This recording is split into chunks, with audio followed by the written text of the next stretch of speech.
Wow, it's stinking hot. They said this year is like one of the busiest turnouts. So it's a good thing, but yet at the same time, traffic in Honolulu, oh my God.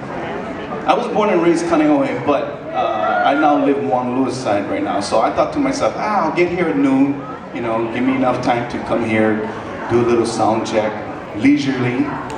So I left my house at about 11:30, and I didn't get here until like 12:35. Oh my God. But anyway, I'm very happy to be here.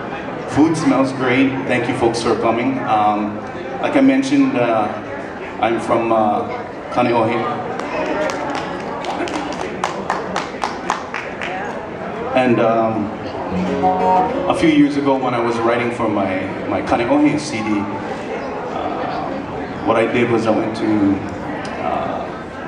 various islands, Maui, spent about a week, went to the Big Island, spent about a week, and not just become a tourist, but visit all these ancient and important places, if you will.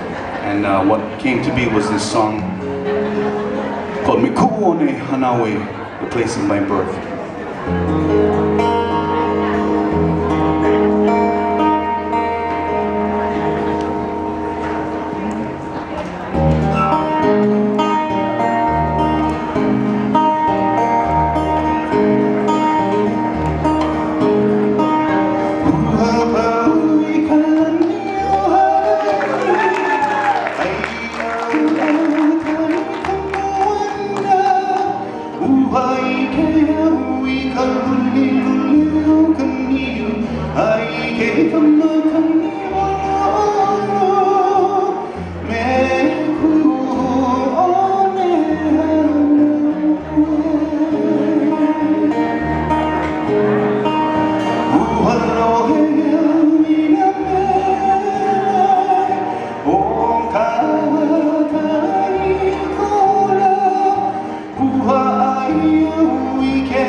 Allah